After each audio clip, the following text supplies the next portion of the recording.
말씀 가지고 여호와께서 그와 함께 계시니라 하는 제목으로 말씀의 은혜를 나누기 원합니다.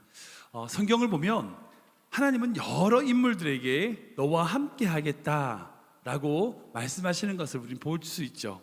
대표적으로 요셉, 그렇죠? 요셉도 그렇고 모세도 그렇고 여호수아도 그렇고요. 또 이사야에 보면 그 하나님께서 내가 너와 함께 하겠다라고 하시는 귀한 약속을 하시는 것을 보게 됩니다.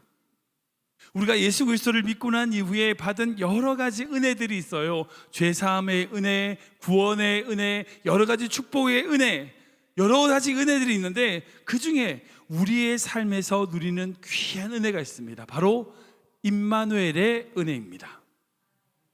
이것은 바로 하나님이 우리와 함께 하신다는 약속의 은혜입니다.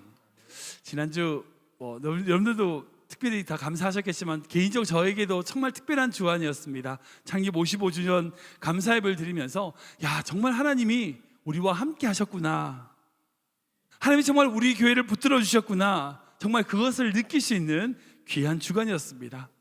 저는 우리 모든 성도님들이 정말 이 임마누엘의 하나님이 함께 하시는 은혜로 살아가고 하나님이 함께 하시는 그 임마누엘의 약속을 붙드는 귀한 믿음의 성도 되시길 주님의 이름으로 축원합니다. 아멘. 오늘 본 말씀에 등장하는 다윗도 마찬가지입니다. 오늘 다윗을 보면요, 하나님께서 다윗과 함께 하신다라고 말씀하세요. 우리 14절 말씀 읽어볼까요? 같이 읽겠습니다. 시작. 다윗이 그의 모든 일을 지혜롭게 행하니라. 여호와께서 그와 함께 계시니라. 아멘, 아멘. 지금 다윗은요, 골리앗 그 블레셋과의 전쟁에서 승리한 이후에 승승장구하고 있을 때입니다. 이스라엘을 블레셋 손에서 구원한 장수로서 귀하게 쓰임받고 있었어요. 그런데 다윗이 그렇게 할 수 있었던 이유가 뭐라고요? 하나님이 함께 하셨다는 거예요. 하나님이 함께 하셨다는 겁니다. 다른 사람의 칭찬이나 명성 그런 것에 연연하지 않았어요. 다윗이 어떤 개인적인 능력이나 어떤 그런 결과에 만족하거나 그것에 붙들리지 않았습니다. 오직 하나님과 함께하는 믿음의 사람이었다는 거예요. 다른 사람 우리가 주목해야 될 게 바로 이겁니다.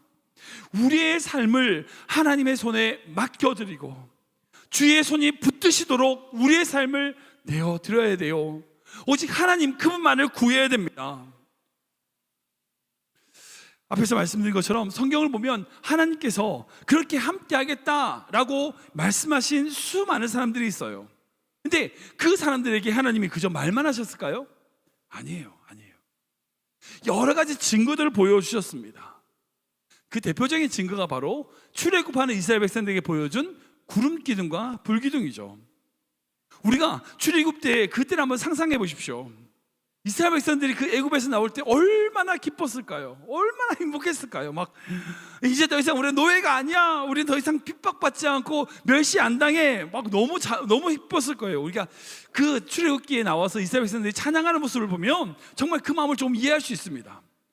근데 그렇게 출애굽에서 가나안 땅 들어가기 위하여 광야로 들어갔을 때에 하나님께서 구름 기둥과 불 기둥을 보여주셨어요. 왜 그랬을까요? 그 이유는 하나입니다. 내가 너희와 함께 한다는 거예요. 함께함을 알려주시는 거예요. 이제 애굽을 떠나 광야를 지나 가나안 땅에 가야 되는데 그 기간이 길잖아요. 그 긴 시간 동안 분명히 힘든 일이 있고 어려운 순간들이 있을 것인데 미리 약속을 보여주시는 거죠. 함께 하겠다는 약속을 보여주신 거예요. 노아에게는 무지개가 있었습니다. 사실 그 무지개라고 하는 의미가 다시는 내가 물로 심판하지 않겠다라고 하는 하나님의 약속이긴 하지만 결국 노아가 비가 온 이후에 무지개가 뜬 것을 볼 때마다 그 무지개를 바라볼 때마다 무슨 생각을 했을까요? 홍수 심판에서 함께 하셨던 그 하나님, 자신을 구하신 그 하나님을 떠올리지 않았을까요? 야곱은요, 야복강에서 하나님과 씨름한 이후에 이스라엘이라고 하는 이름을 받았습니다. 근데 여러분 아시죠? 그 씨름의 결과는 어떻게 됐어요? 야곱이 그때부터 다리를 절었어요. 하나님과 씨름한 이후에 환대뼈를 치는 말 하나님이 치시고 그 이후로 야곱은 다리를 절었다라고 표현하고 있어요. 생각해 보십시오. 야곱이 자신 하나님과 씨름하다가 다리를 절게 된 이후 그가 다리를 절고 걸을 때마다 누구를 생각했을까요? 분이엘에서 자신을 붙들어 주셨던 그 하나님을 떠올리지 않았을까요? 모세는 부름을 받은 이후에 늘 지팡이를 짚고 있었습니다. 80세에 부름받았으니까 나이가 많았으니까 지팡이가 필요했을 거예요. 근데 그 지팡이가 뭡니까? 애굽에 가서는요, 그 홍해를 가르고 애굽의 10가지 재앙을 일으켰던 바로 그 지팡이였어요. 반석에서 물을 낸 바로 그 지팡이입니다. 모세가 그 지팡이를 짚고 다닐 때마다 그 지팡이를 바라보면서 누구를 생각했을까요? 하나님을 떠올리지 않았을까요? 즉 성경을 보면요, 하나님의 함께하심의 증거들을 통하여 하나님이 함께하신 것을, 약속을 상기시켜 주신 것을 보게 돼요. 지금 여러분들에게 하나님이 함께하신다, 그 약속을 떠올릴 수 있는 증거가 무엇이 있습니까? 여러분들 손에 붙들고 있는 하나님의 약속의 증거가 있으십니까? 만약에 없다면요, 그거 달라고 하셔야 돼요. 그거 달라고 하셔야 돼요. 그것을 구하는 믿음이 되어야 된다는 거예요. 근데 그게 어떤 경우는요, 물질이 될 수도 있어요. 건강이 될 수 있습니다. 괜찮아요. 그 물질, 그 건강이 하나님의 살아계심을 증거하는 것입니다 라고 고백한다는 거면요, 그것이 바로 증거가 될 수 있어요. 그러니까 우리가 이 세상을 살아갈 때 단순하게 내 필요에 의해서 물질을 구하고 건강을 구하는 그런 믿음의 수준이 아니라, 그것을 통하여 어떻게 해요? 살아계신 하나님과 동행함의 증거로서 그 물질을 달라고 기도하셔야 돼요. 그 증거로서 건강을 달라고 하셔야 돼요. 그게 바로 성도로서 기도할 수 있는 기도의 자세라는 거예요. 저는 우리 모든 성도님들이 하나님의 함께하심의 증거를 붙드는 귀한 믿음의 성도 되시길 주님의 이름으로 축원합니다. 오늘 본문 말씀 보면요, 그 하나님과 함께한 다윗, 그리고 하나님이 떠났던 사울 왕, 그 사이에 나타난 인간관계의 어떤 문제를 볼 수 있어요. 이 모습 보면요, 하나님이 함께 하시는 자가, 그 다윗이 가지고 있는 귀한 증거들이 나타나는 것을 보게 됩니다. 12절 말씀 먼저 한번 볼까요? 같이 읽겠습니다. 시작. 여호와께서 사울을 떠나 다윗과 함께 계심으로 사울이 그를 두려워한지라. 아멘. 분명히 성경에 이렇게 기록되어 있습니다. 하나님께서 사울을 떠났고 다윗과 함께 하신다. 정확하게 말씀하고 있어요. 오늘은 하나님 함께 했던 그 다윗과 하나님이 떠났던 그 사울 왕과 좀 비교하면서 하나님이 함께 하심의 증거가 무엇이 필요한지, 어떤 것이 있는지 한번 살펴보기를 원합니다. 첫 번째로, 하나님이 함께 할 때에 두려움이 사라지는 거예요. 아멘. 함께 읽어보겠습니다. 시작. 하나님이 함께 할 때 두려움이 사라집니다. 한 번 더 읽겠습니다. 하나님이 함께 할 때 두려움이 사라집니다. 우리 15절 말씀 같이 읽겠습니다. 시작. 사울은 다윗이 크게 지혜롭게 행함을 보고 그를 두려워하였으니. 아멘. 오늘 본 말씀인 28장 전체를 보면요, 사울 왕이 다윗을 두려워했다라는 표현이 두 번이나 등장해요. 앞에서 읽은 것처럼 12절과 그리고 방금 읽었던 15절, 두 번이나 사울 왕이 다윗을 두려워했다라고 기록합니다. 사실 좀 웃기잖아요. 다윗이 사울 왕을 두려워해야죠. 자기보다 높은 사람이니까. 근데 사울 왕이 다윗을 두려워했다는 거예요. 그 이유는 하나밖에 없습니다. 바로 하나님이 다윗과 함께 하셨기 때문에. 다윗과 하나님이 함께 하셨기 때문에 다윗은요, 두려움을 이길 수 있었고, 반대로 하나님이 떠났기에 사울 왕은 두려워했다는 거예요. 우리가 그런 거 있잖아요. 어떤 인간관계를 하다 보면 그 사람이 이해 못하는 행동을 할 때가 있어요. 그 사람 왜 저러지? 어떤 행동이나 어떤 말을 할 때 표면적으로 드러나는 이유보다 더 깊은 이유들이 사실 있다는 걸 우리가 생각해야 돼요. 정말 이해 안 되는 말을 하고 이해 안 되는 행동을 하면 왜 그러지? 이해하려고 하지 마세요. 이해 안 돼요, 원래. 사람이란 건. 그러니까 표면적인 문제가 아니라 그 심층적인 내면의 어떤 문제 때문에 그런 말을 하고 그런 행동을 하는 거죠. 오늘 본문의 사울도 마찬가지입니다. 표면적으로 보면요, 사울은 천천, 다윗은 만만이라고 하는 이스라엘 백성의 칭찬을 듣고 열받아서 화가 나서 다윗을 미워하는 것처럼 보여요. 시기심 때문에 미워하는 것처럼 보여요. 근데 그것은 표면적인 거고요. 실제적으로 성경을 자세히 관찰하면 단순한 그 문제가 아니에요. 사울 왕이 다윗을 두려워하는 것은요, 다윗이 두려워서가 아니에요. 바로 하나님을 두려워한 거예요.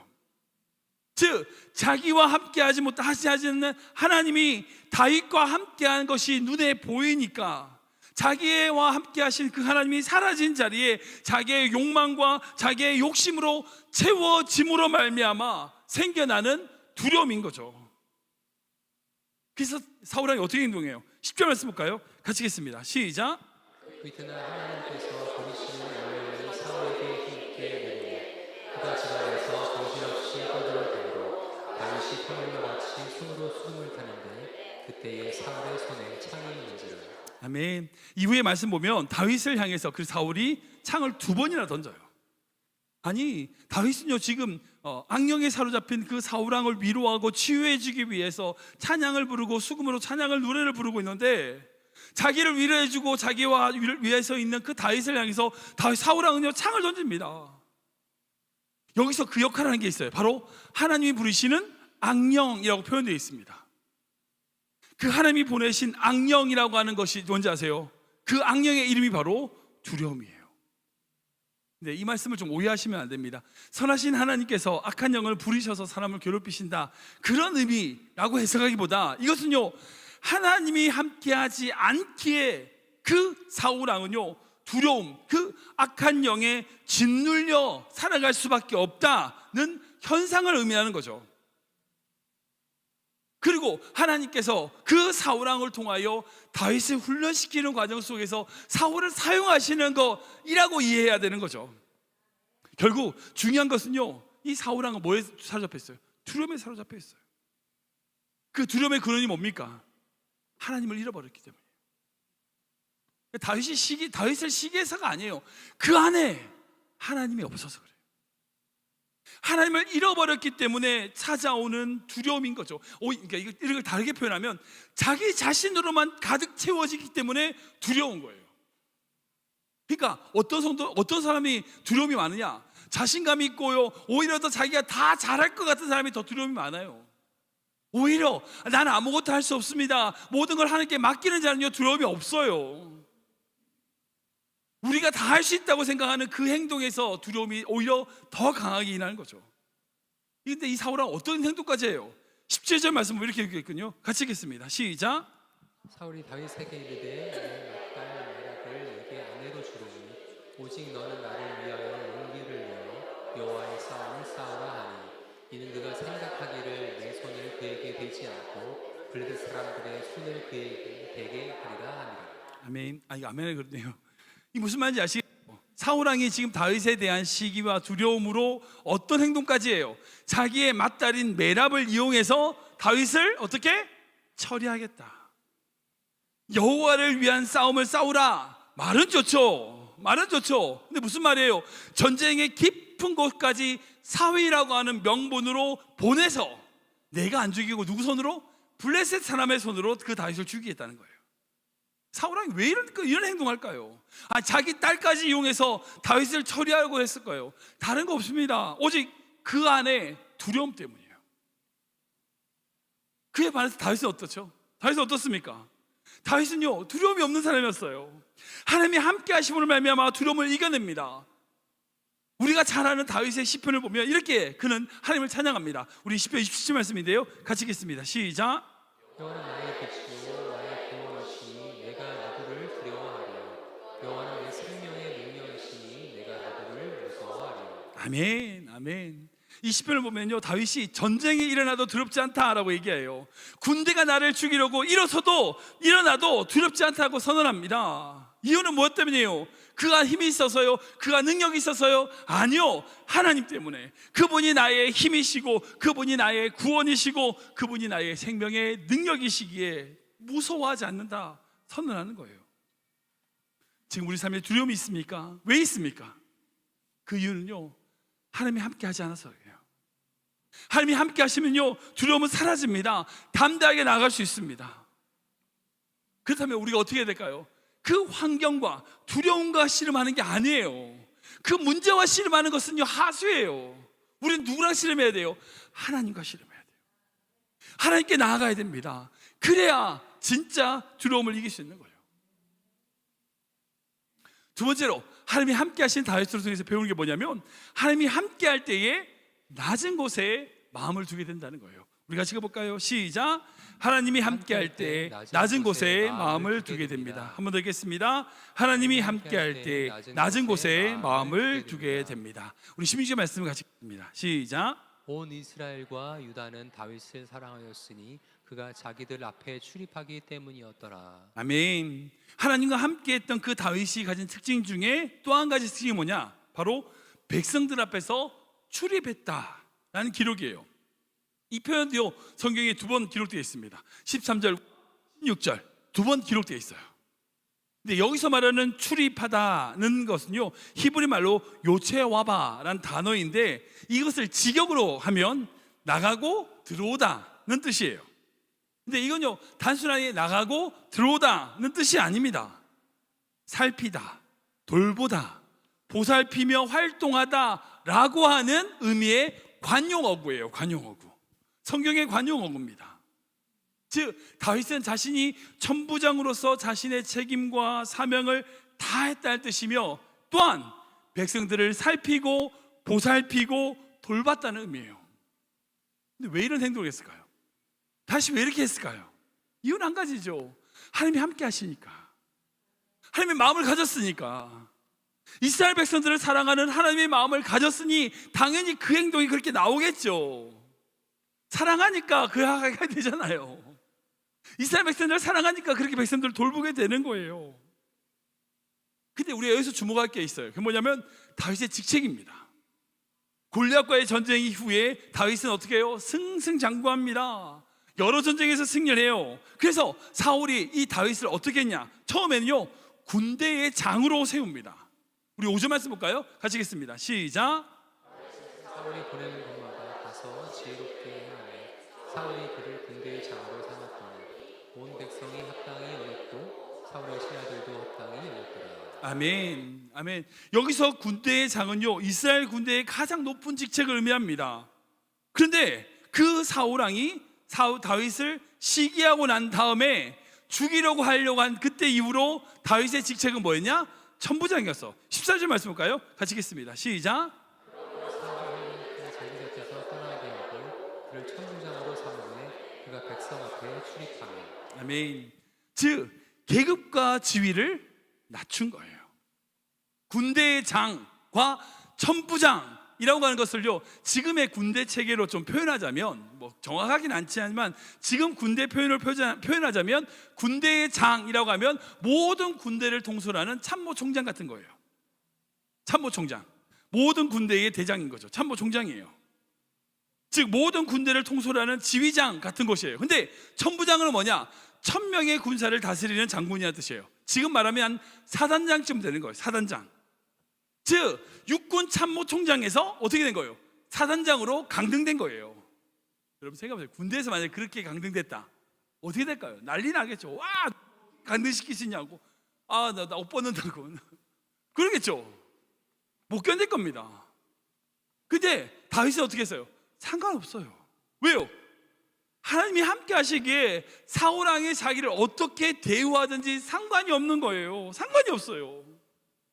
높은 곳에 마음을 두지 않고 늘 낮은 곳에 마음을 두는 백성들을 돌보고 출입하는 것에 마음을 두는 사람이기 때문에 그가 어떤 직책에 있든지 상관없는 거예요. 늘 자기에게 주어진 일에 대하여 최선을 다하고 백성들을 돌보는 자였다는 거예요. 하나님이 함께 하셨기 때문에 다윗은 그런 삶을 살 수 있었습니다. 근데 반대로 사울왕은 어땠어요? 자기를 위하여 장수였던 그 다윗을 자신이 손으로 칼로 창으로 죽이려고 했죠. 뿐만 아니라 첫째 딸 메랍을 통해서 장가 사위로 죽이려고 했던데 여의치 않게 되자 마침 자기의 딸인 미가가 그 다윗을 좋아한다는 이야기를 듣고 이렇게 합니다. 우리 20절 20절 말씀 볼까요? 같이 읽겠습니다. 시작. 사울의 딸 미갈이 다윗을 사랑하여 어떤 사람이 사울에게 알린지라 사울이 그 일을 좋게 여겨 스스로 이르되 내가 딸을 그에게 주어서 그에게 올무가 되게 하고 블레셋 사람들의 손으로 그를 치게 하리라 하고 이에 사울이 다윗에게 이르되 내가 오늘 다시 내 사위가 되리라 하니라. 이것도 아멘하기 그렇네요. 네. 사울왕이 어떻게 이렇게 타락합니까? 자기의 딸을 이용해서 다윗을 죽이려고 하는 행동을 어떻게 이렇게 할 수가 있어요? 그 이유는 한 가지입니다. 하나님과 함께하지 않고 높은 곳에 마음을 두는 거예요. 내려가지려고 하지 않는 거예요. 자기의 경쟁자 되는 사람, 자기를 위협하는 사람을 죽이려는 거예요. 그것 말고 그것이 오히려 유일한 동기입니다. 자기가 높아지는데 방해물 되는 거 다 없애버리려는 거예요. 그리고 낮은 자들을 가벼이 여기고요, 쉽게 대하는 거예요. 이 바로 세상에 높다는 자들이 행하는 갑질입니다. 갑질. 세상만 그렇습니까? 아니요, 교회도 마찬가지예요. 한국교회와 이민교회가 빠진 함정이 바로 같은 문제입니다. 왜 교회 안에서 다툼이 생기는가? 이유는 높은 곳에 마음을 두기 때문이에요. 결국 하나님과 동행하는, 하나님과 함께하는 성도가 아니기 때문이에요. 저는 교회 모든 성도님들이 높은 곳에 마음을 두지 않고 낮은 곳에 마음을 두는, 주님의 마음과 같이 낮은 곳에 마음을 두는 귀한 성도 되시길 축원합니다. 혹시 다른 사람이 라이벌처럼 느껴져도 경계하거나 나를 낮춰봐? 우리가 뭔데? 스스로 높여지려는 마음을 가지면 안 돼요. 지금 나와 함께 하시는가, 하나님이 나와 함께 하시는가, 그렇지 않는가만 우리가 늘 점검해야 되는 거죠. 우리가 그분과 동행하면요, 우리가 먼저 낮은 곳에 마음을 두는 거예요. 내가 어떤 직책, 어떤 자리, 그것에 연연하지 않아요. 지금 내가 하나님과 함께 해야 될 일에 목적을 두는 거죠. 저는 우리 모든 성도님들이 그런 성도 되시길 주님을 축원합니다. 말씀을 정리하겠습니다. 중세시대에 어떤 수도사가 드렸던 기도가 있습니다. 누구의 기도인지 제가 막 찾아봤는데 잘 모르겠어요. 근데 아무튼 무명의 어떤 수도사가 드렸던 기도가 있습니다. 그가 젊었을 때, 어렸을 때 세상을 변화시키고 싶다. 그래서 하나님께 한결같이 그렇게 기도했어요. 하나님, 주님, 저에게 세상을 변화시킬 수 있는 힘을 주시옵소서. 젊었을 때는 하나님한테 주님, 제가 세상을 변화시킬 수 있는 그런 힘을 주시옵소서. 그렇게 한결같이 기도했어요. 근데 중년의 나이에 들어 점점 깨닫게 돼요. 세상을 변화시키는커녕 단 한 사람이라도 영혼을 바꿔놓지 못한 채 시간이 흘러가니까 이제 기도가 바뀐 거예요. 주님, 저에게 은혜 베풀어 주셔가지고 저와 인연 있는 모든 사람, 내가 인연 있는 모든 사람을 좀 변화시킬 수 있도록 도와주십시오. 적어도 가족만이라도, 적어도 친구들만이라도 좋습니다. 내 주변에 있는 사람들을 좀 변화시킬 수 있도록 도와주시옵소서. 그리고도 시간이 지났어요. 늙어서 앞날이 이제 살 날이 며칠 남지 않았을 때에 드릴 수 있는 기도가 이거밖에 없는 걸 깨닫게 됩니다. 주님, 은혜 베풀어 주셔서 제가 변할 수 있도록 해 주시옵소서. 어렸을 때는 세상을 바꾸려고 해요. 중년 나이 되면 주변을 바꾸려고 하죠. 나이 들어서는 뒤늦게 깨닫는 건 나도 못 바꾸는 거예요. 나 자신도. 많은 사람들이 착각합니다. 자기가 세상을 바꾸고 싶다고 생각해요. 자기가 가족들을 변화시키고 내가 무슨 말하면 내 자녀들을 바꿀 수 있다. 솔직히 말씀드릴게요. 절대 안 돼요. 인간은요, 인간의 힘으로, 사람의 힘으로 별 변하지 않습니다. 하나님만이 하실 수 있습니다. 그럼 우리가 해야 될 기도가 뭘까요? 저 사람을 바꿔주세요가 아니에요. 하나님, 나를 바꿔주세요. 저 사람이 바르게 살기 아니에요. 우리 자녀 아니에요. 내가 하나님 안에서 주님과 동행하며 살아가게 해주십시오라고 기도하셔야 돼요.